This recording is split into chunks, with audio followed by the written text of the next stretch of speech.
जय मां शारदे। दोस्त, क्लास 10th का मैथ का जो वीडियो है वो फार्मूला का है कि सभी फार्मूला एक साथ इस वीडियो में आपका कंप्लीट हो जाएगा। जैसे देखिए द्विघात समीकरण, तो सबसे पहले किसी भी सवाल बनाने से पहले हम रूल जानना होगा, कॉन्सेप्ट जानना होगा। तो द्विघात समीकरण का जो देखिए जनरल फॉर्मूला होता है ax² plus bx plus c बराबर 0। ध्यान रखिएगा कि द्विघात समीकरण का ax² plus bx plus c बराबर 0 ये इसका फॉर्मूला होता है। अब यहाँ इसका जो मूल निकालना है तो हम लोग क्या करते हैं, एक होता है विवेचक। देखिए इसको हम लोग d से सूचित करते हैं। d बराबर एक फॉर्मूला होता है b² माइनस 4ac। d बराबर एक फॉर्मूला क्या होता है b² माइनस 4ac। अगर परीक्षा में इतना कहेगा निकालने के लिए विवेचक तो फिर हम d निकाल देंगे।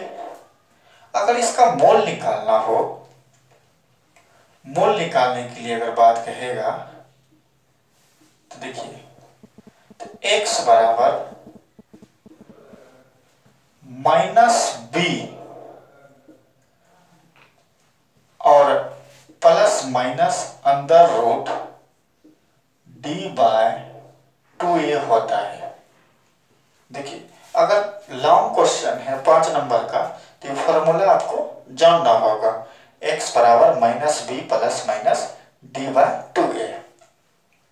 इसका देखो अल्फा बीटा मूल होता है, तो एक प्लस ले लेना अल्फा में और बीटा ले लेना है। इसको ऐसे भी लिख सकते हैं, अल्फा बराबर minus b plus under root d/2a and beta is equal to minus b। एक बार प्लस लिए तो दूसरा मूल माइनस में निकलेगा d/2a। देखिए द्विघात समीकरण को निकालने का जो तरीका है ये फॉर्मूला पर है। तो पहले हम फॉर्मूला बता रहे हैं, उसके बाद सवाल बताएंगे। चलिए देखिए थोड़ा कॉन्सेप्ट है, अगर थोड़ा सा जानना होगा इसका नोट। देखिए अगर हम लोग d निकालते हैं, d क्या होता है b² माइनस 4ac निकालते हैं। अगर यह बराबर हो जाता है 0 के बराबर तो इसका मूल क्या होगा, समान हो जाएगा। दोनों मूल क्या होगा, इसका समान होगा। ऐसे भी लिख सकते हैं मूल समान होगा। अगर 0 के बराबर होगा तो मूल समान होगा।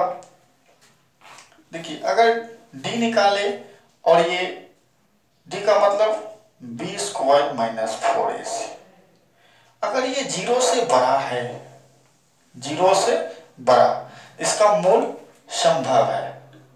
या ऐसे लिख सकते हैं मूल ज्ञात करना संभव है। मूल ज्ञात करना संभव है। अगर ये d बराबर b² माइनस 4ac, यह देखिए 0 से छोटा होता है, तो लिख सकते हैं कि ये देखिए कहीं कहीं संभव की जगह वास्तविक भी मिल जाएगा, तो ठीक है हम लोग लिख सकते हैं वास्तविक है। 0 से जैसे छोटा हो गया तो ये क्या हो गया, मूल वास्तविक नहीं है। इसको लिख सकते हैं मूल वास्तविक नहीं है। ठीक है, जरा इसे ध्यान से दे देंगे और इसका आप स्क्रीनशॉट ले लीजिए कि आपको जो है टॉपिक बाय टॉपिक मैं फॉर्मूला का वीडियो दे रहा हूं, सारा इस पे सवाल लेकर आएंगे। ओके, द्विघात बहुपद। द्विघात बहुपद का सबसे पहले हम लोग देखेंगे इसका क्या होता है फॉर्म। देखिए दोस्त, अगर आपको द्विघात बहुपद बहुपद निकालने के लिए कहा जाए या इसमें संबंध पूछा जाए तो कोई द्विघात बहुपद लेते हैं ax² plus bx plus c बराबर 0। द्विघात का मतलब होता है जिसका द्विमूल हो, दो आंसर निकलना चाहिए। तो इसमें जो संबंध होगा, मान लीजिए कि अल्फा और बीटा इसका क्या है, मूल है। तो देखिए मूलों का योग, मूलों का योग इसे कहा जाता है अल्फा प्लस बीटा। और इसका क्या होता है रूल, तो इसका होता है माइनस बी बाय ए। मूलों को योग को अल्फा प्लस बीटा कहते हैं और ये होता है माइनस बी बाय ए। इसको ऐसे भी दोस्त समझ सकते हैं, माइनस एक्स का गुणांक बटे एक्स स्क्वायर का गुणांक।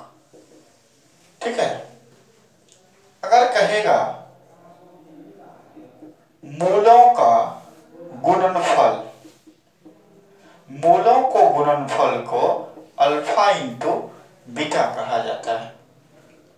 और इसका देखिए क्या होता है c बाय ए। इसको हम लोग कहते हैं अचर पद, अचर पद बटे होता है एक्स स्क्वायर का गुणांक। ठीक है, इसे ध्यान में रखेंगे और सवाल इस पे जब आएगा तो बनाना है। अगर कहेगा 1 by alpha plus 1 by beta, इसको कहते हैं मूलों के व्युत्क्रम का योग। इसका देखिए होता है एलसीएम ले लीजिएगा तो अल्फा इंटू बीटा होगा, इससे अल्फा अल्फा कट जाएगा तो ये बीटा प्लस अल्फा हो गया। तो यही हो गया, ऊपर हो गया योग, ऊपर क्या हो गया दोस्त योग, नीचे क्या हो गया गुणनफल। अभी आपको पढ़ाए थे योग का फॉर्मूला होता है माइनस बी बटे ए और गुणनफल का देखिए सी बटे ए। हर हर कट जाने के बाद माइनस बी बटे सी होता है। तो यही इसका फॉर्मूला हो गया 1 by alpha plus 1 by beta बराबर माइनस बी बाय सी। इसे ऐसे कहते हैं माइनस एक्स का गुणांक बटे होता है अचर पद। ये बहुत ही इंपॉर्टेंट फॉर्मूला है, कभी कभी ये सवाल जो है तो पूछ देता है और ये टेक्निकल फॉर्मूला है, जरा इसे नोट कर लें आप लोग। देखिए अगर मूलों का योग और गुणनफल दिया हो, द्विघात समीकरण निकालना हो या द्विघात बहुपद निकालना हो, तो देखिए द्विघात बहुपद और कब ही निकलेगा जब इसका मूलों का योग और गुणनफल दिया हो। इसका सूत्र होता है x square minus alpha plus beta into x plus होता है अल्फा इंटू बीटा। ये सभी मैं टेक्निक बता रहा हूं, इसके टेक्निक अगर समझ में आ जाए तो ठीक है, नहीं तो इस पे सवाल बनाने में दिक्कत होगी। इसको जरा नोट कर लीजिए, इसके बाद मैं नेक्स्ट फिर दूसरा टॉपिक लेकर आऊंगा। समांतर श्रेणी, सबसे पहले इसका कॉन्सेप्ट लेना होगा कि समांतर श्रेणी किसे कहते हैं। जो एक निश्चित क्रम में लिखा हो उसे समांतर श्रेणी कहते हैं। देखिए समांतर श्रेणी का जो पद होता है उसको सूचित करते हैं कैसे, इसके पद को जो डिनोटेट करते हैं A1, A2, A3, A4 dot dot AN। पहला पद को A1 कहा जाता है, दूसरे पद को A2, इसी तरह से अंतिम पद को AN कहते हैं। देखो इसका पद होता है A plus D, A plus 2D, A plus 3D dot dot A plus N-1 into D। पहला पद को a कहा जाता है, दूसरा पद a प्लस डी, तीसरा पद a प्लस 2d होता है। इसी तरह से d चलते रहता है। देखिए d क्या चीज है, सार्वअंतर, इसको हम लोग कॉमन डिफरेंस कहते हैं, शॉर्ट में इसे d कहा जाता है। सार्वअंतर का फॉर्मूला होता है दूसरा पद घटा पहला पद, इट मीन्स d बराबर a2 माइनस a1। ये इसका बनाने का तरीका है, सवाल लेकर आएंगे हम। दूसरे है दोस्त, अगर कहेगा देखो nवां पद, nवां पद का फॉर्मूला भी बताए थे, an बराबर a plus n minus 1 into D होता है। किसी एपी का nवां पद निकालना है तो ये फॉर्मूला है कि an बराबर a plus n minus 1 into D. देखिए एपी के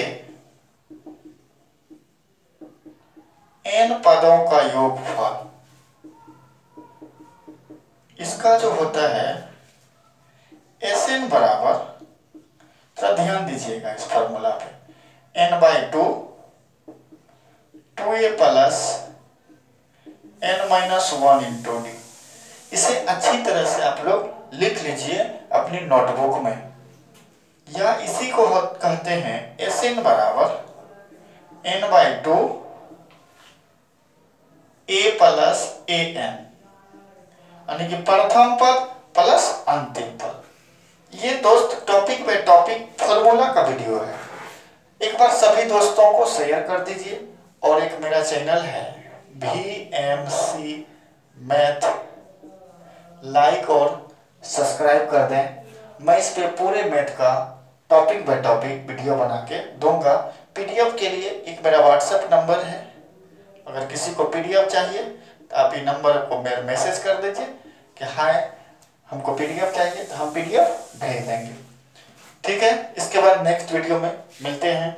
थोड़ा वीडियो को शेयर कर दीजिए, चैनल को सब्सक्राइब कर दीजिए।